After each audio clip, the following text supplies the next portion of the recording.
Making headlines tonight, controversial bond issuance. Auditor General admits his report on direct placements missed several important calculations. First at 9. This is Derana 24/7. Also making headlines tonight, rice stocks. President assures no reason for a shortage of rice in the local market. Northern Provincial Council crisis. TNA MP Sumantiran brings an alternative to sort out issue. Central Bank notification. No payments will be made to mutilated or defaced currency notes after the 31st of December. In your international headlines, Islamic militants, Russia says may have killed IS leader.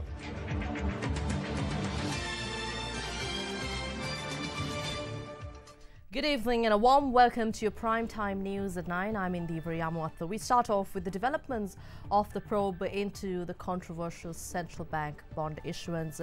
Auditor General H.M. Gamini Vijayasinghe accepted that a few important calculations embedded in the detailed report by his department on direct placements by the central bank are incorrect. He was appearing before the Presidential Commission of Inquiry investigating central bank bond issuances for a fifth consecutive day today.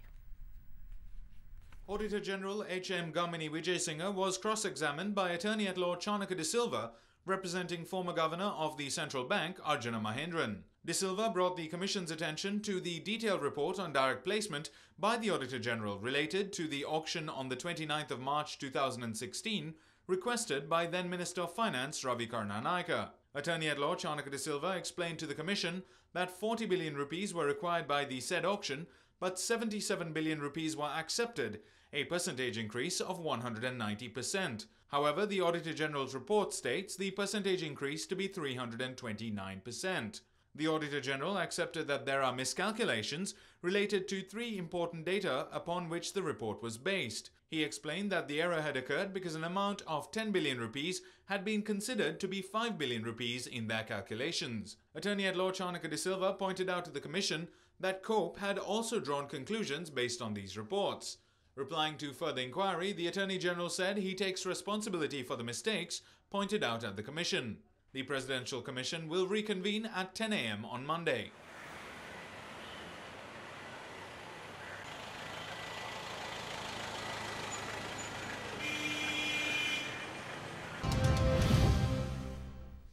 And also making top local news, President Maithripala Sirisena stressed that there is no reason for a shortage of rice in the local market. President Sirisena gave this assurance at a meeting held at the Presidential Secretariat this morning.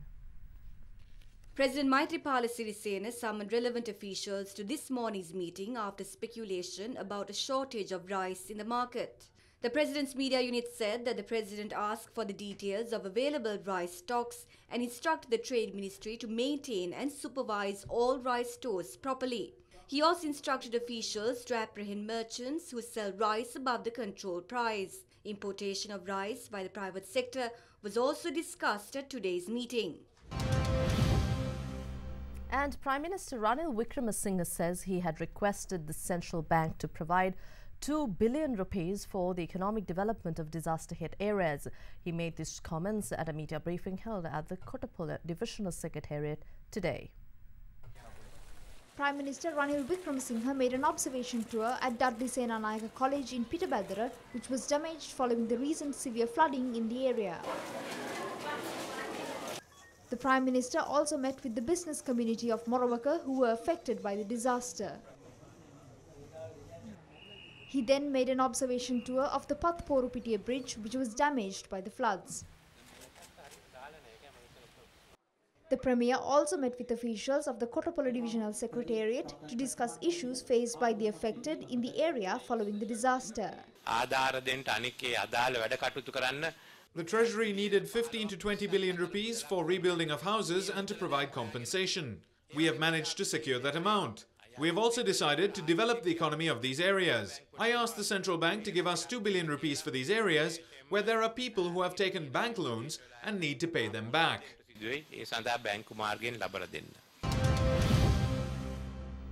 On the Northern Provincial Council crisis, the Deputy General Secretary of the Lankai Tamil Arsu Katchi parliamentarian M.A. Sumantaran says unless the Chief Minister of the Northern Province, C.V. Vigneswaran, acts solely against those found guilty in the Northern Provincial Council, he will be removed from office. Meanwhile, a Hartal campaign was initiated today opposing the motion of no confidence against the Chief Minister of the Northern Province. An investigation was carried out against 4 ministers in the Northern Provincial Council by a tri-member committee appointed by C.V. Vigneswaran last September regarding continuous complaints lodged against them. Following Vigneswaran's order for the minister's resignation, a motion of no confidence against him was handed over to the Governor of the Northern Province, Reginald Kure, with the signature of 21 out of 38 Provincial Council members. Another group of 15 members of the Northern Provincial Council handed over a petition to the Governor opposing the motion of no confidence against the Chief Minister. Meanwhile, a Hartal campaign started in several districts including Jaffna, Kilinochchi and Milithiv, where businesses were closed and black flags were hoisted, protesting the motion of no confidence against the Chief Minister.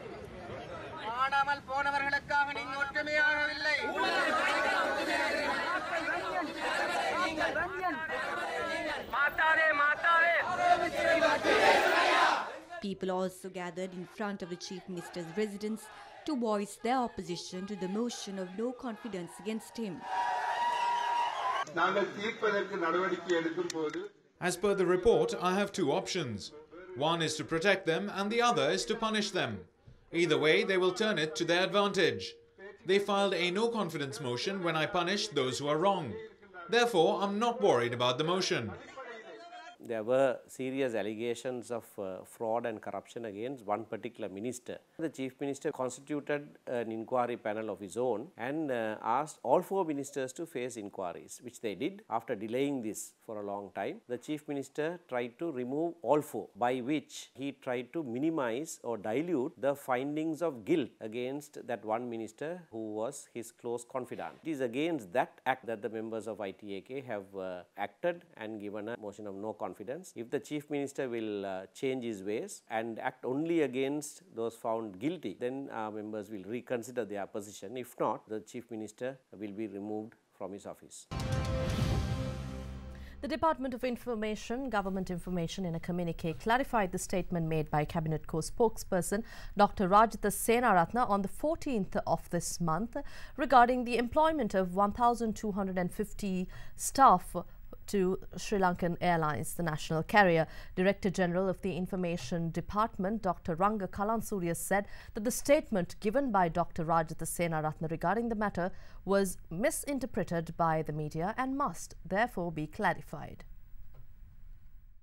The Department of Government Information's communique stated that the President called for a meeting with the National Carrier's Board of Directors to obtain clarification on the nature of employment of the 1,250 employees. The statement noted that Dr. Rajitha Senaratne did not make any allegation that then Defence Secretary Gotabaya Rajapaksa directly appointed 1,250 employees to the airlines, and the journalist's question itself was misconstrued, leading to a misleading answer given to the viewer. Speaking at the media briefing held on Wednesday, these were Cabinet co-spokesperson Dr. Rajitha Senaratne's comments. 1250ක්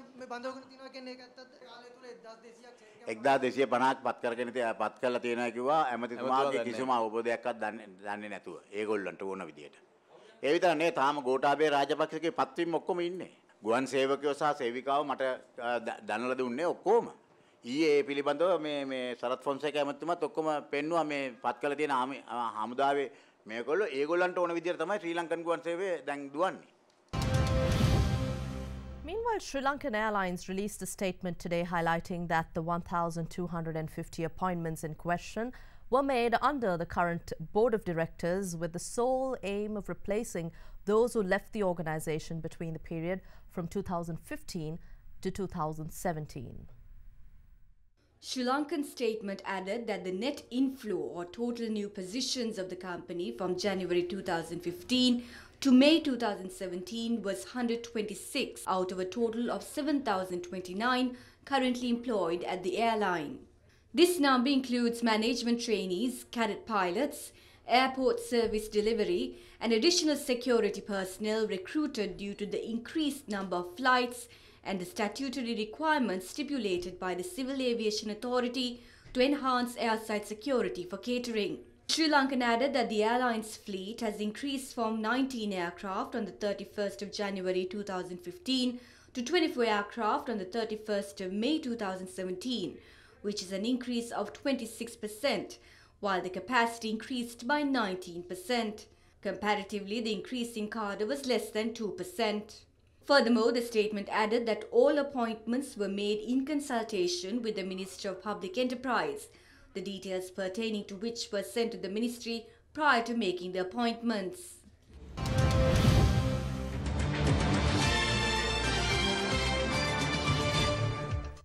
Authorities of the University of Kelaniya have temporarily closed the campus to students from today until the 27th of this month. The decision was taken due to an outbreak of fever and diarrhea among students residing in campus hospitals. According to data from the Medical Center of the University of Kelaniya, 10 students who received treatment for fever during this month and the last had been diagnosed with dengue fever. During the first 2 weeks of this month, there were about 900 fever patients came and took treatment. The platelets and everything is low. Then we are admitting them to General Hospital Ragama and IDH. During last 2 days, the Ragama Hospital, now they are not taking any admissions. And from 14th, we can't admit to IDH also. We thought that resting the students can go home and rest. This is just a viral fever. Apart from studies for diplomas and postgraduate degrees held during the weekend, studies in all faculties except for the medical faculty have been halted. Students have been requested to vacate campus hostels. They said there was an outbreak of viral flu and asked us to leave by noon. The solution is not to close down the campus, but to clean up the system. Meanwhile, as dengue continues to spread across the island, the epidemiology unit of the Ministry of Health states that as of today, 62,857 suspected dengue cases have been reported across the island so far this year, out of which 26,793 are from the Western Province. The issue of garbage dumping continues to affect the public across the country. Let's take a look at how the city of Colombo suffers from this problem, as many residents and businesses fail to segregate, while also the collection is being done inefficiently. A number of health issues have cropped up due to the accumulation of garbage near apartments on Temple Road, Kettarama, over a period of 15 days.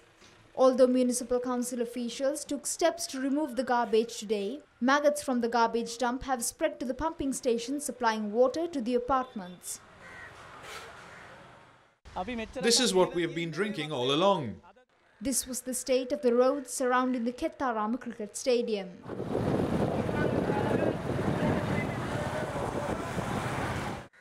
Garbage was also piled up in locations in Grand Pass, Saunders Place, Bastion Mawatha, Maradana and Panchikavatta.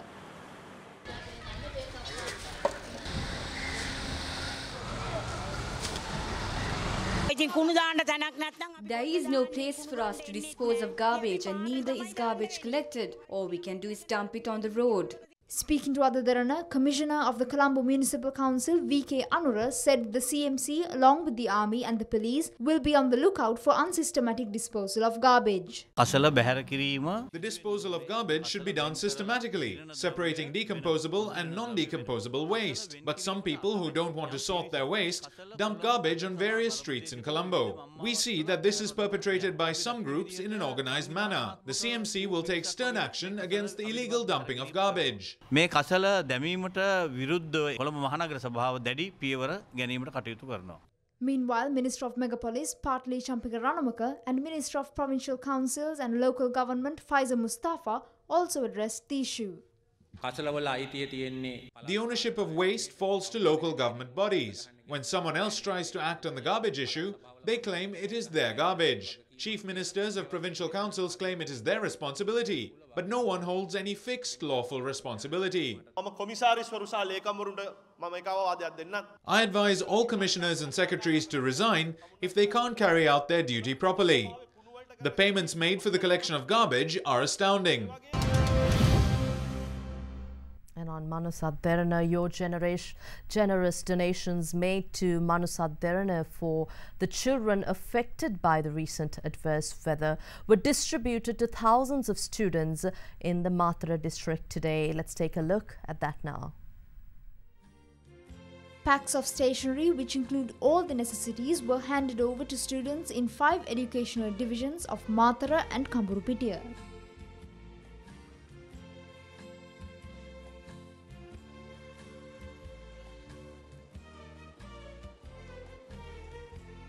Manusat Derana will hand over stationery to students of schools in the Matara Educational Division tomorrow as well.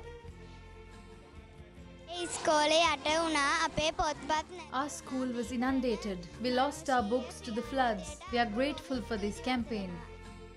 Meanwhile, another medical camp organized by Manusat Derana and the Government Medical Officers Association was held in Aigama in collaboration with Sampath Bank to treat those affected by the floods.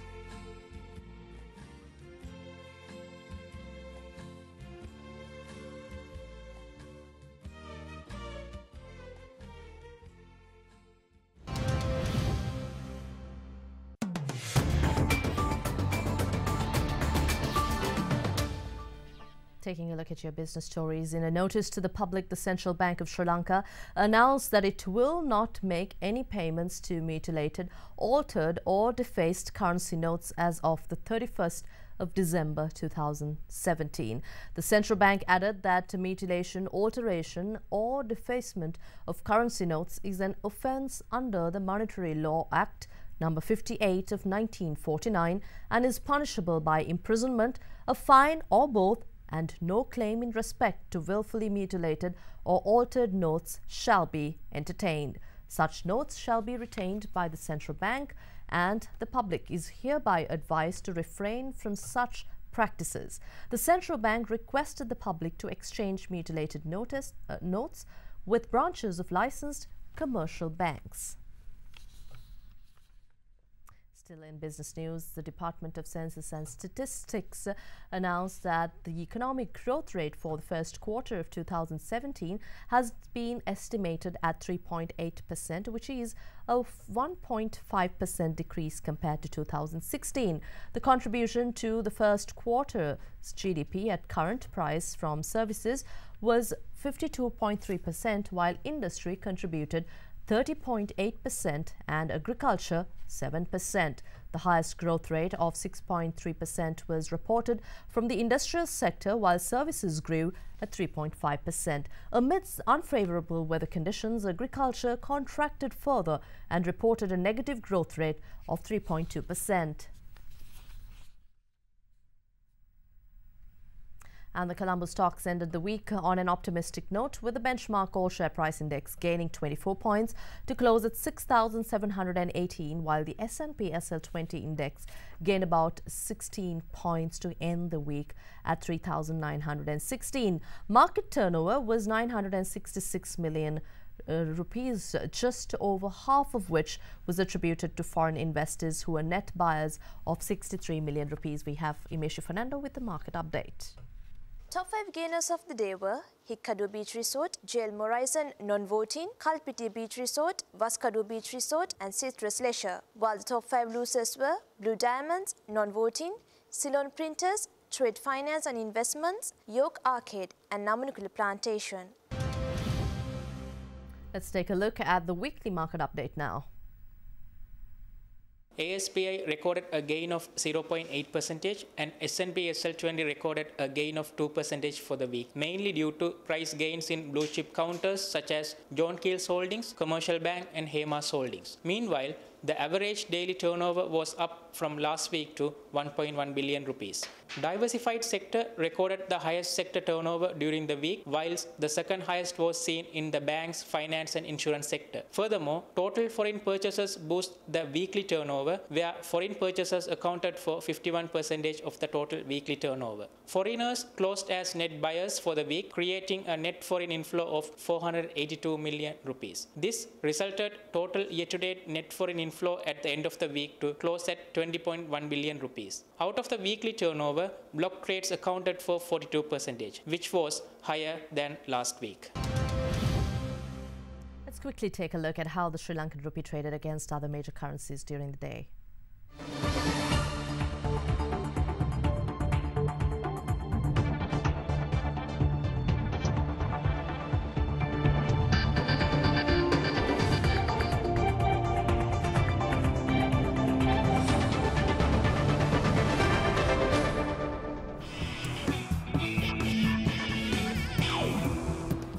And tonight we focus on the Champions Trophy. India marched into the final of the ICC Champions Trophy last night when they posted a dominant victory against Bangladesh. The defending champions won the toss and put Bangladesh into bat, and the underdogs were unable to post a strong enough total to put pressure on India's rampant top order. Bangladesh got off to a strong start courtesy of Tamim Iqbal, although Samia Saka went for a duck and Mushfiqur Rahim provided excellent support as the pair shared 123. After Tamim's dismissal with a score at 154, wickets fell fast and Bangladesh's middle order struggled to a total of 264. India started aggressively and despite the momentary hiccup of Shikhar Dhawan's dismissal for 46, never looked troubled. Rohit Sharma ran away to an unbeaten century, finishing on 123, and Virat Kohli, while bringing up the fastest 8,000 runs in ODIs, was 4 runs short of a century of his own when the winning runs were hit. India will play Pakistan in the final of the ICC Champions Trophy on Sunday. He doesn't get the 100, but he's very happy.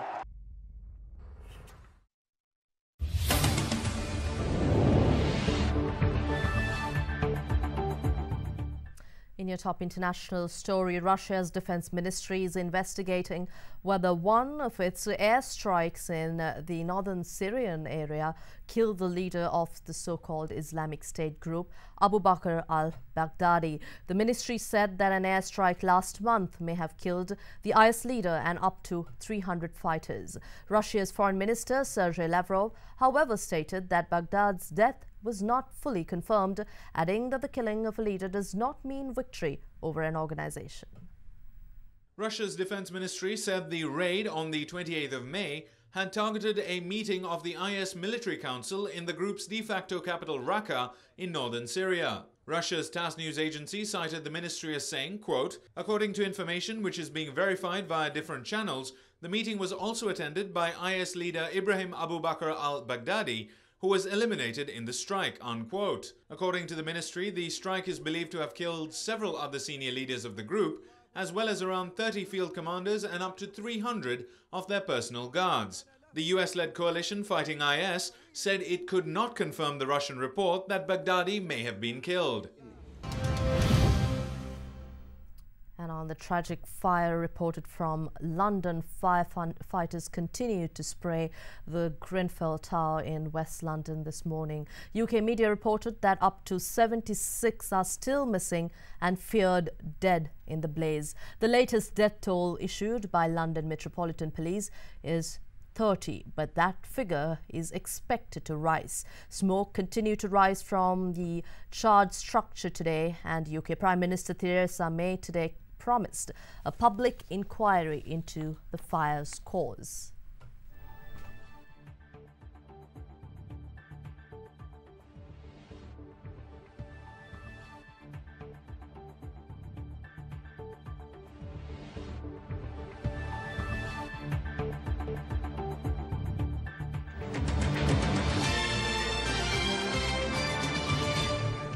Time now to cross over to the weather center. We have Katrina Chang over there.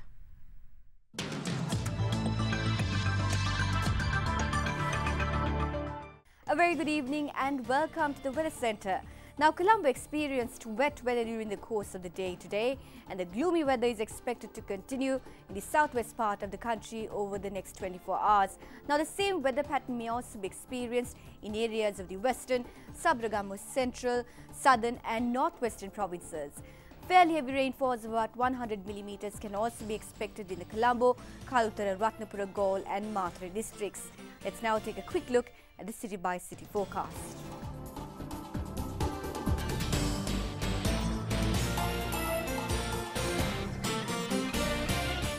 And And that's all from your Primetime News at 9. But before we go, we'd like to leave you with visuals of Colombo, a multi-ethnic, multicultural city, the financial center of the island of Sri Lanka. Have a pleasant evening. Stay safe. Good night.